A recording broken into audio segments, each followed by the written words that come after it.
Just নামিয়ে এনেছি কিন্তু সাদা ভাত, সাথে আছে এখানে দেখো করেছি এখানে লাই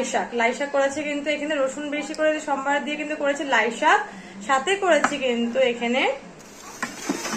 স্পেশাল মেনুটা তোমাদেরকে পরে দেখাবো চলো। আর এখানে করেছি দেখো একদম একদম শুকনো শুকনো মাখা মাখা করে কিন্তু ডিম অমলেট করে করেছি, এখানে দেখো আলু দিয়ে ডিম অমলেট করে করেছি, একটু করে মানে একটু মাখা মাখা একটু তরকারি করেছি, যেহেতু আজকে রোববার, আজকে মাছ রান্না করা হয়নি, মানে বাজারে যাওয়া হয়নি, বৃষ্টি পড়ছে,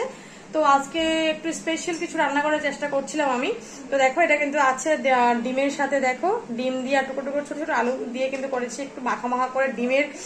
কারিও বলতে পারো, ডিমের কারির মতোই করেছি, একটু মাখা মাখা করে কিন্তু করেছি, যেহেতু ডাল আছে।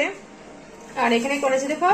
বুটের ডালটা বন্ধুরা দেখতে খুব দারুণ হয়েছে, দেখো একদম মানে মাখা মাখা থকথকা করে করেছে, তো বুটের ডাল তো বুটের ডালটা কিন্তু একদম পাতলাও ভালো লাগে না একদম খেতে। আর দেখো শুকনো লঙ্কা, টমেটো, পাঁচফোড়ন আর কাঁচা লঙ্কা